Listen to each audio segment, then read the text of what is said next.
This is about as close as you're ever going to get to a Christmas special out of me. Hey, everybody, Alex here, and welcome to Games I Finished, the Christmas edition. So, we're rocking the only Christmas shirt I have, which is, Shitters Full from National Lampoon's Christmas Vacation. Also, wearing my wife's Santa hat. I don't normally walk around wearing this in the house. And to mark the occasion, I have also brought the last of my Oreo flavored Coke Zero. For those of you who have not tried this, it really is, I'd say, a nice seasonal treat. Does it necessarily taste like Oreos? See, you gotta get the branding in there. No. If anything, it actually just tastes like somebody scraped out all the Oreo cream and dumped it in a Coke. But that being said, it's delicious, and it's a nice treat for this time of the year. As as typically are with seasonal drinks. I mean, personally, I tend to go with Celebration from Sierra Nevada. That's my beer of choice for the holidays, other than some saccharin layered stout and porter. I also like mulled wine, but I don't have any of that because it's barely even 12 noon on a work day. So, what is this? I finished four games, and the way I decided to do this little kind of like mini holiday challenge was to go with four games I probably would have put on a Christmas list as a kid throughout different times in my life.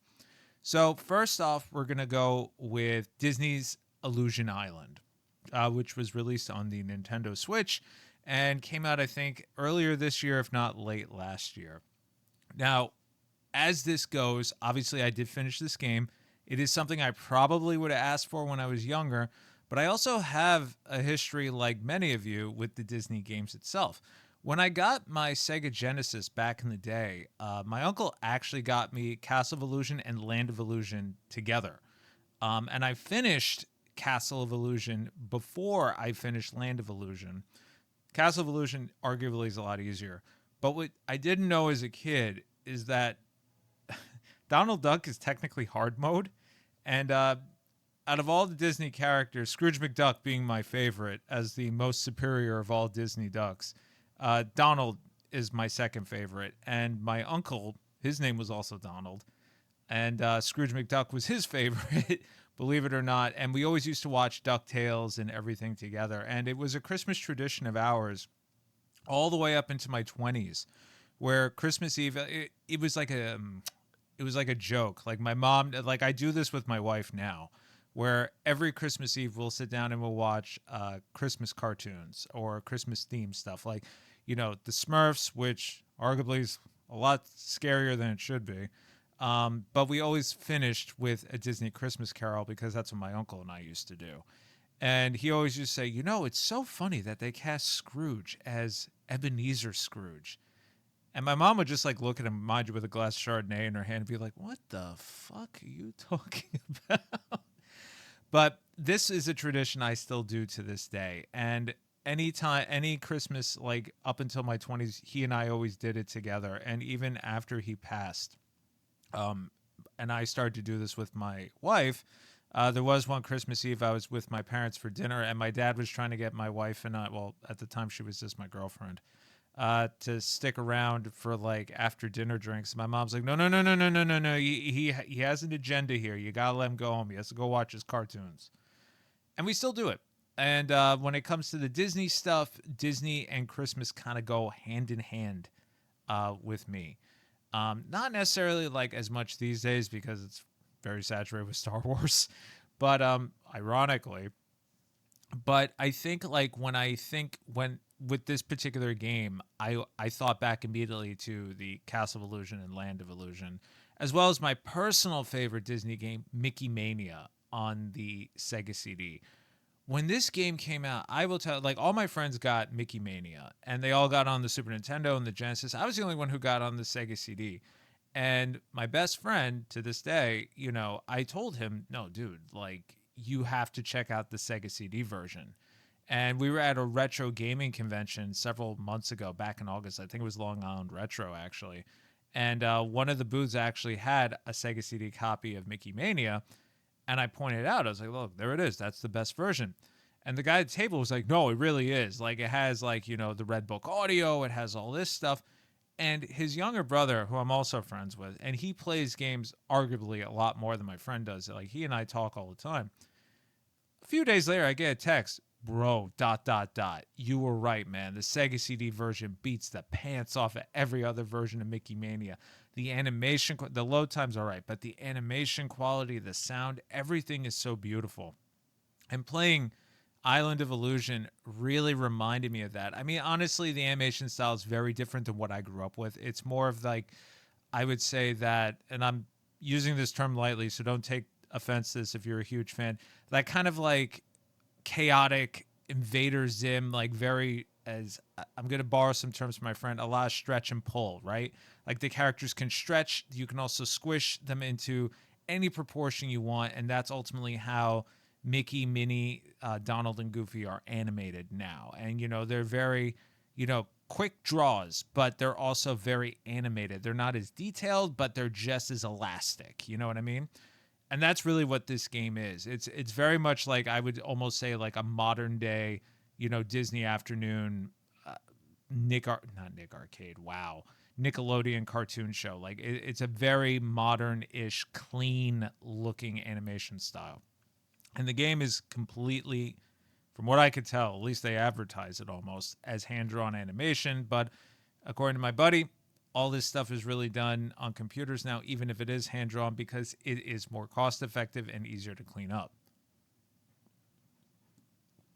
And unlike the other games in the series, this kind of advertised itself as a Metroid style game. And I would kind of argue, not really. It's more like Baby's first Celeste. There is the gated exploration part isn't really gated. It's actually very linear. You basically get a new ability just so you can do more complex platforming. And by the end of the game, you have to combine all of them into one. And it's funny because you get to pick which character you want. Inherently, they all play the same. There's tons of checkpoints. So even if you die in the platform, you can pick right back up where you left off. And you can even, besides getting unlockables to get more life, or hearts rather, you can also say, hey, I want to start with 3, I want to start with 2, or I don't want to have any at all, and you pick your favorite character. I, of course, went with Donald. And it's funny because all the abilities, I mean, honestly, they're the same. Like double jump is double jump, but the way that the characters do them is very different. So, like in the case of the ground pound, I think Mickey gets like a hammer, Minnie gets a purse filled with rocks. I think Goofy gets like a mustard squirt bottle, and then Donald gets a giant anvil. And it's kind of funny because Donald gets the short end of the stick on all the new abilities. Like they all look stupid. Like with the float ability, he gets like 2 giant feathers, and he's like, "What are you trying to say?" like, But it's kind of funny because it's very fourth wall breaking. It's very tongue in cheek, and I swear there was a joke with the anvil where one of the characters goes, "You do realize which franchise we belong to, right?" Like this is not Warner Brothers.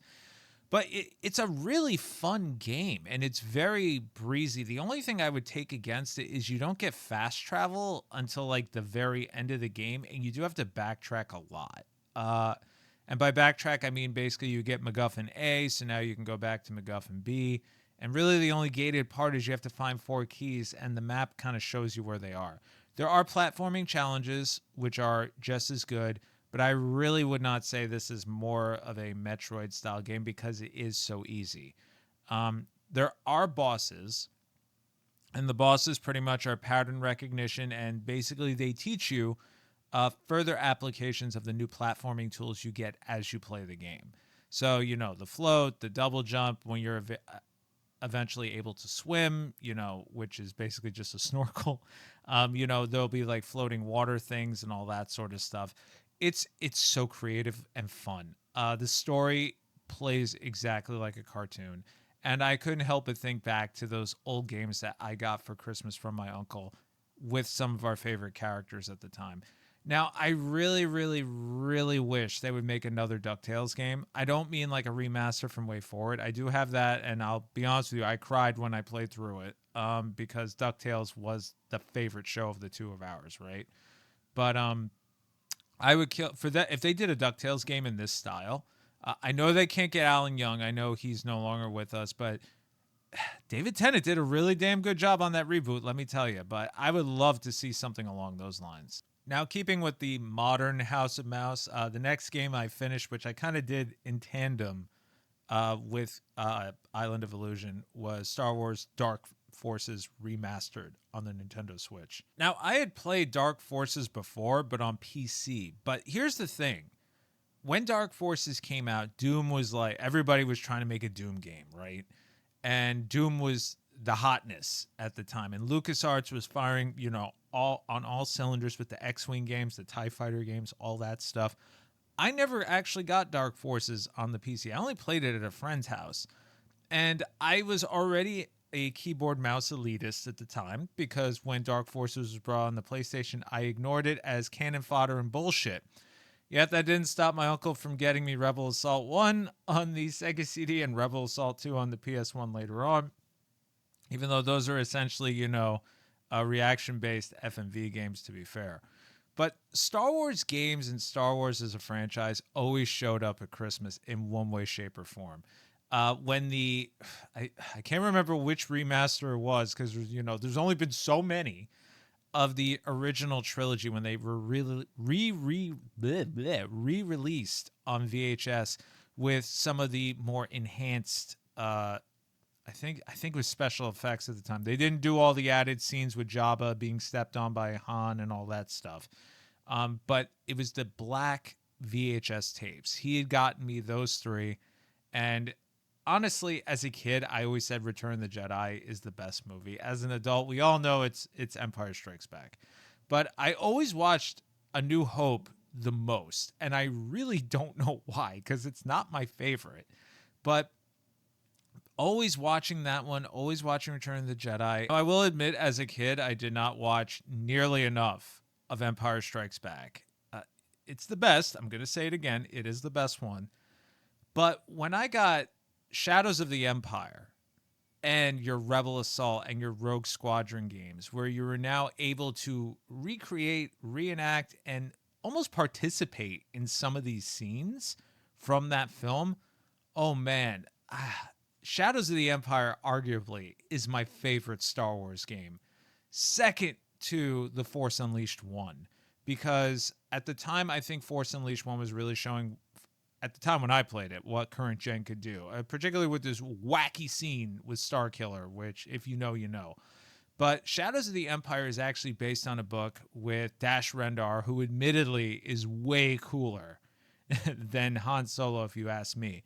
But when that game came out, I played that all throughout Christmas. And, even at some of the game conventions I've gone to, even though I'm really, as of this record, not really collecting retro stuff anymore, that was a game I really wanted boxed and complete. And at the past Midwest Gaming Classic, I actually decided, you know what? If I'm getting that one box complete, or at least completing it, may as well get the rest. And I actually picked up Rebel Assault 1, 2, and I think it's Rebel Strike, or whatever the third one is on the GameCube, in addition to the box and manual for Shadows of the Empire. They're all great games. And Shadows of the Empire and Rogue Squadron were the ones I originally got for Christmas as a kid, as well as the Rebel Assault games. Dark Forces never ever made its way in there, but as I've gotten older and I've discovered a new love for the boomer shooter, as they call it, particularly with, I would arguably say it kind of started with Doom 2016 for me, just because I hadn't played a Doom game in so long. I decided, hey, if this ever gets a physical release, I'm going to replay it, because trying to play it on the PC, even though I have it on Steam, it's a pain in the ass. Like, I'm not going to lie. And it looks ugly. But Night Dive has been doing the Lord's work and has been re-releasing these things, as well as Aspire to Mixed Effect, over the past several years. So, of course, they announced this. It goes on Switch. It goes on PS4. And, this year I really discovered I do enjoy playing these old school shooters on the Switch. It just seems to work better, because some of these levels tend to be really long, and in some instances they're only 5 minutes. Doom 64 is a very, very long game, and the levels are incredibly long. I played through that on PS4 because I wanted to use a controller, since that's how it was originally designed. I played through Warhammer Bolt Gun on PS4 just because at the time I didn't have a laptop, and between work and my wife being off from school, it just really wasn't working for me sitting down here to play that game when she was trying to catch up on some Z's. You know what I mean? But in the case of Dark Forces, I was like, you know what? If it comes out on the Switch, or it gets a physical release rather, I'll pick it up over there and I'll play through it. And sure enough, it did. And as the internet goes these days, it got all these wacky reviews with frame hitching and this, that, and the third. And I played through the whole game, other than a very strange glitch where I basically couldn't finish a level. I don't know what any of these guys are talking about, to be completely honest. But I will say Night Dive did a phenomenal job at up-resing this thing, because if you go back to the classic graphics, which is an option, this game's fugly. It is really ugly, and at the time it was cutting edge, believe it or not. The sound in this game is old school MIDI. Love it or hate it, I absolutely loved it. I was kind of smiling along with it. It sounds terrible, but it's so good at the same time. The levels, thank God they give you the map, because these levels are long, they're labyrinthian, and the enemy placement is unfrickin' relenting. This game is no frickin' joke. It defaults to easy. I put it on normal thinking, oh, I've played shooters before. I know what I'm doing. I died immediately, and I died repeatedly. It doesn't let you save. When you commit to a level, you got to finish that level. You get lives. You get 3 lives, literally. This is a boomer shooter from back in the day. No save anywhere you want. You can only save between missions because it's an autosave, and you get lives. It used to be passwords. How wacky and archaic is that? And it's funny because, see, I immediately default to saying, oh, you could save anywhere because it's on the Switch. I'm not saving. I'm putting it in suspend or sleep mode, depending on how you look at it. And that arguably makes I guess you could say, the level design of this game tolerable, because they are so freaking long. It's good, but when you've had enough and you have no choice but to either give up or keep going, fuck you. I'm putting you in sleep, man. Like that's just how it goes. I'm not putting my PS4 on my PS5 on standby or anything like that, or closing my laptop and coming back later on, because Windows is gonna be like, oh, there was an update, so I did it for you to help you out, and all of a sudden all your progress is gone. Leave it on the Switch. It was beautiful for that. Controls were fast and fluid. Everything was very smooth. And I can't help but wonder why I never actually asked for Dark Forces as a kid. I think at the time I really wasn't into PC gaming, and the N64 was the hot stuff, at least in my circle of friends. And Nintendo was, doing everything with the expansion pack. And, we had Shadows of the Empire, as I mentioned, and the Rogue Squadron game, which is also on PC. And I believe Shadows of the Empire is also on PC at this point as well. That could do with an HD remaster, I think. That game is just so good. And the book is just as good. I actually read the book because of the game, to be completely honest. And if Disney and their infinite, House of Mouse wisdom and cashola ever decide to stop, doing Marvel stuff and, pump the brakes on all the new Star Wars stuff and want to make a spin-off and do like a Dash Render being like, hey, I know this isn't canon because, we said old canon isn't the real thing anymore, I'd see it. I make it a miniseries. I think he's a lot cooler than The Mandalorian. There, I said it. Now, while I was playing through all this nostalgia stuff, I decided that, I couldn't be all, pixies and lollipops. I had to hit a little bit of my cringy, hate the world, teen angst phase. So we picked up on as a Black Friday deal and finished Diablo 4's new expansion, Vessel of Hatred. And it's already been talked about in Video Games Gaiden. This video is going to come out after the next episode with Steve O Supremo. But Diablo, when that came out, oh man, that was so much freaking fun. I can't even tell my uncle, God bless him, he was very, very religious. He was Roman Catholic through and through. And the fact that I was playing a game called Diablo kind of worried him a little bit. The fact that I wanted the sequel, Diablo 2, and Lord of Destruction also had him a little worried, especially when he saw I was summoning skeletons and everything else. He went over to my mom and was like, "I think Alex needs to go to confession. I don't know. I don't know. Is he okay? Is he okay? You know."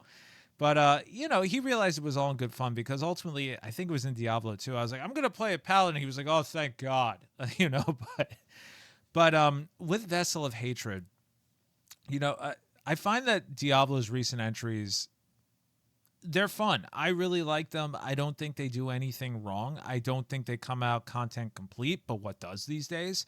But when Diablo 3 came out, I played it and finished it pretty much immediately. I really enjoyed it. And admittedly, I think Diablo 3 is like the arcade version of all Diablo games.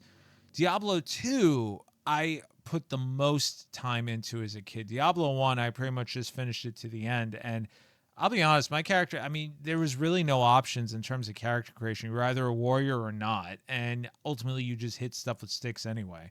But in Diablo 2, you had that customization, especially with the expansions. And when the expansion came out, my uncle made sure to get the big box version for me and everything because he knew I really enjoyed this game. And I would sit there for hours just click, click, click, click, click, click, click.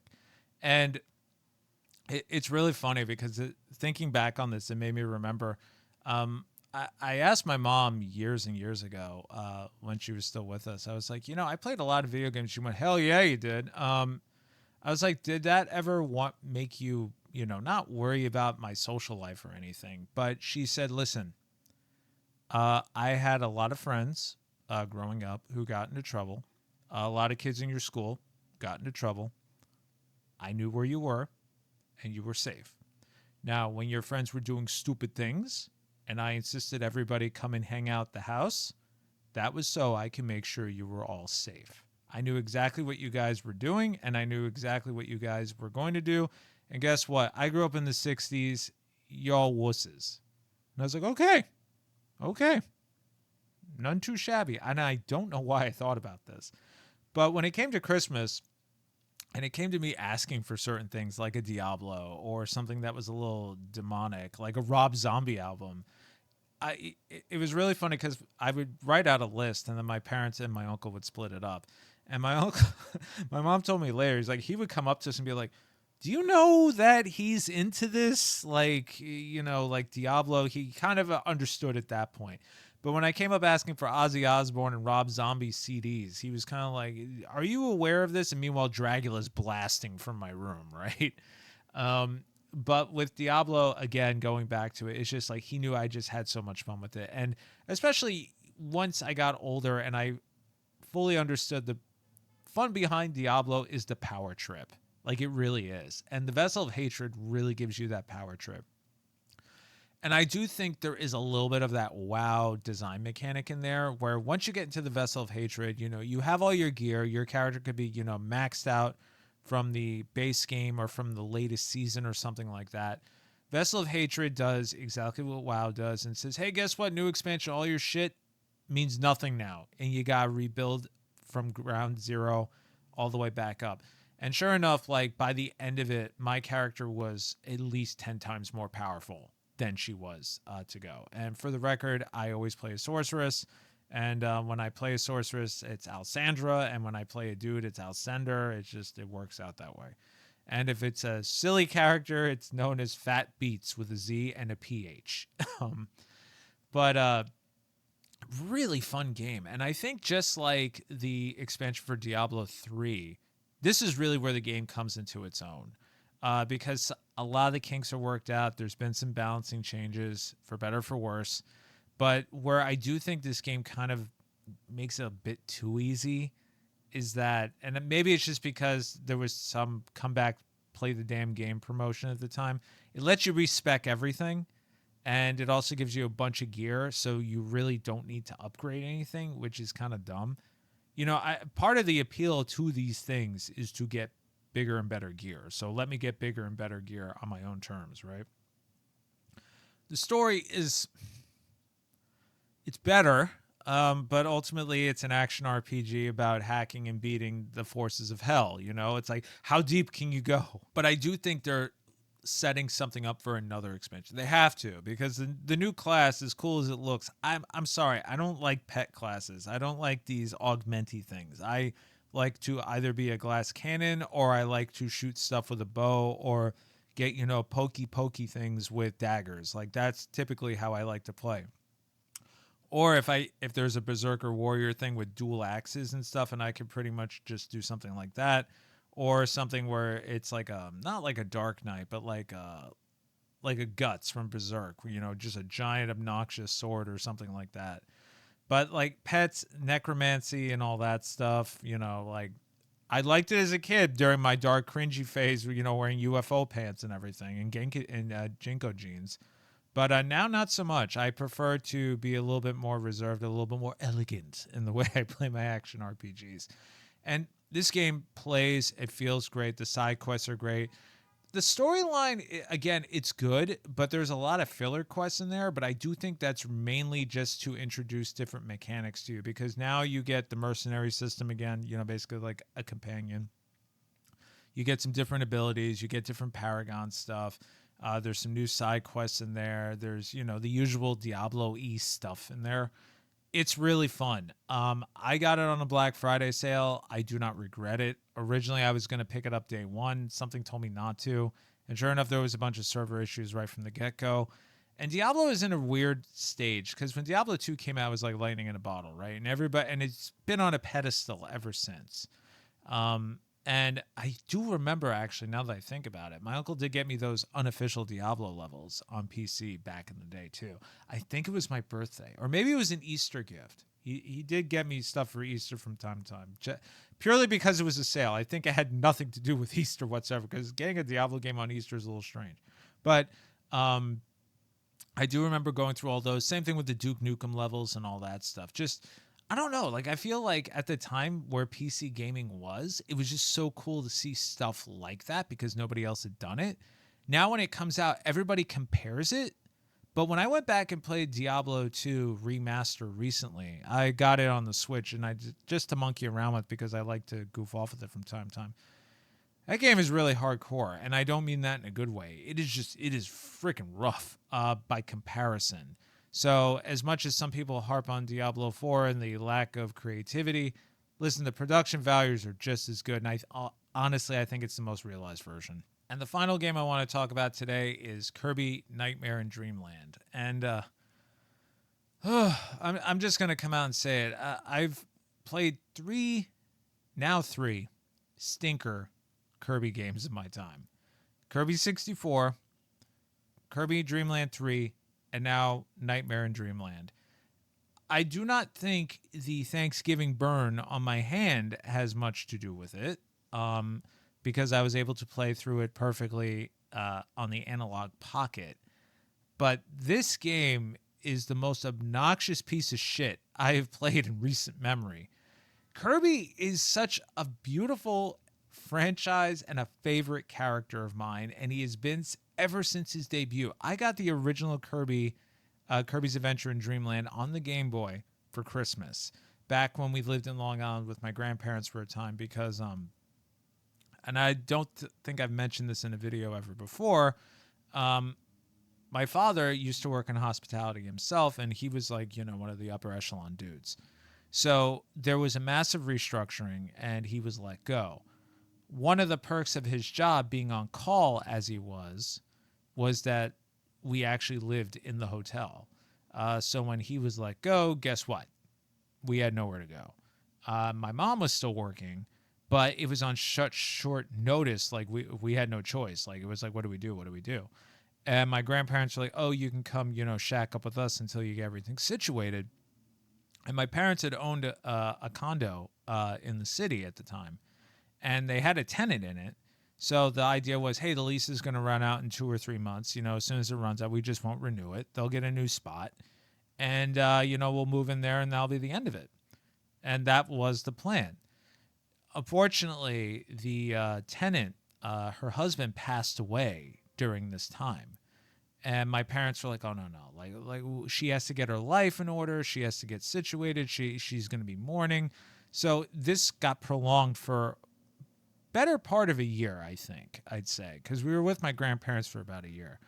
My grandfather, love him to death. God bless his soul. He had no tolerance or patience for any of my video game stuff whatsoever. Why is he always on the idiot box? Every time the man runs from the left to the right, nothing ever happens. It's the same thing. What's going on? Why is he small? He's eating shrooms. What is he, a hippie? When I saw the commercial for Kirby, I swear, I could hear him over my shoulder. Oh, Jesus Christ, another one of these fucking things. Now, I honestly, he watched a lot of like Sally Jesse Raphael and Ricky Lake. For those of you guys who remember what those are, and he was probably like, look at this obese character, stuff like that. But when I saw that commercial and the way they pitched Kirby as like, this hungry, kind of like almost invincible character, like there was some weird power trip, but he was cute and very unsuspecting. And when I saw the ad, like I showed my mom because when we lived out in Long Island, my uncle didn't really come to visit as much because it was really way out of the way for him. And I was like pulling on her arm, like, look at this, this looks so cool. And my mom knew who Kirby was this day. She's like, hey, Kirby. Like if she saw like I got like a Kirby game or something, she'd be like, hey, it's Kirby. Because she remembered how excited I was whenever that commercial came on. So when I got Kirby's Dream Land for Christmas that year, that honestly, I had a Game Boy pretty much when it came out. My uncle Hamdi got it for me, and along with Tetris and Super Mario Land. And I never really used it until I got Kirby and Pokemon. But with Kirby, I distinctly remember that being one of the first games I ever finished. Getting the King DDD and literally just sucking my whole way through it, no pun intended. The game was hard, and when I finished it, I had such a sense of accomplishment. And then at the end, it gives you a code, and I was like, oh, so I do the code, and I'm like, oh, it's the same game. Oh my God, this is so much more difficult. And coming from a Kirby game to say it's difficult means a lot, because Kirby games are very breezy, and they're very easy, and they're meant for you just to turn your brain off and relax. Now you get to Nightmare in Dreamland, it really starts off that way. Typical Kirby format, go from left to the right, get some powers. Admittedly, the power selection in this game sucks compared to Kirby's Adventure. Fight some bosses. Admittedly, the bosses are retreads of all the same bosses all over again, not counting the tree because he's in every one. It's a meme. Leave him alone. But where this game starts to get really freaking annoying is that every time you get hit, it's like a fucking critical and you lose your copy ability. And then the next copy ability you get is a piece of shit. And it just happens over and over and over. I got a game over on a Kirby game. I have not seen a game over in a Kirby game since like 1992. I literally looked at my wife and said, I have to retire from video games. I'm done. Take me out back. It's it. It's over. And she's like, oh, but you burned your head. I'm like, that is no excuse. That is no excuse for me to get a game over on a Kirby game. That is no excuse whatsoever. I will not accept this. And I finished this game kind of begrudgingly, to be honest, because I just got through so much of it that I was like, if I don't finish it now, it's a total waste, And it's Kirby. He's my boy. He's the greatest warrior in the whole universe. Back in the day in Smash Brothers Ultimate, when they did the Thanos snap, he was the only one that kicked around because guess what? He's fucking invincible. Then you get to the final boss. Spoiler, King DDD. And you realize King DDD ain't that bad in the first place because he never is. And then you get to the real final boss. And the real final boss, I was like, oh, now this is a Kirby game. I took the Analog Pocket, I put it on the TV, and I went to my wife, went, Katie, you have to watch this. And all of a sudden, it's a shmup section, and, he's using the Star Rod and he's shooting it at this like mysterious entity. And all of a sudden they're fighting on the moon. They're flying to the moon. Kirby's like smashing, asteroids around and all this stuff. And she's like, why is this so epic? I'm like, this is every finale to a Kirby game at this point. It just goes above and beyond. And this is why I love this series, because it's so unsuspecting. And it is so incredible. And it's at this point, it's not really difficult, but it's enough challenge to where You feel a sense of accomplishment. But to get to this point, I was literally suffering through so many of these levels because they're not long. If anything, they're kind of uninspired. And when you don't have fun copy abilities, you kind of just want to finish them. And the irony is, Kirby games started without copy abilities. So why was the original Kirby game for me so much more fun than this one, which admittedly just has just fewer copy abilities? I think it's expectation. Because this game came out so much longer after Dreamland 2 and I think Dreamland 3, as well as Kirby Superstar, I believe. And I think and Kirby Adventure, if I didn't mention it. And I think those games really hit the nail on the head with like the proper balance. And in this one, it just felt kind of, I hate to say it, shoved together, you know? I've looked up a bunch of reviews and some people are like, yeah, this game's really solid. It's really fun. And I was like, really? The Meta Knight fight was like 15 seconds. His arch rival, it was over in 15. This isn't Gargamel and the Smurfs, man. It's supposed to be a little bit more epic than that. But anyway, I don't know. I think this one was a miss for me. Mind you, I love Canvas Curse. I thought that was great, and I like the one on the Wii U as well. I think both of those games are a bit unique.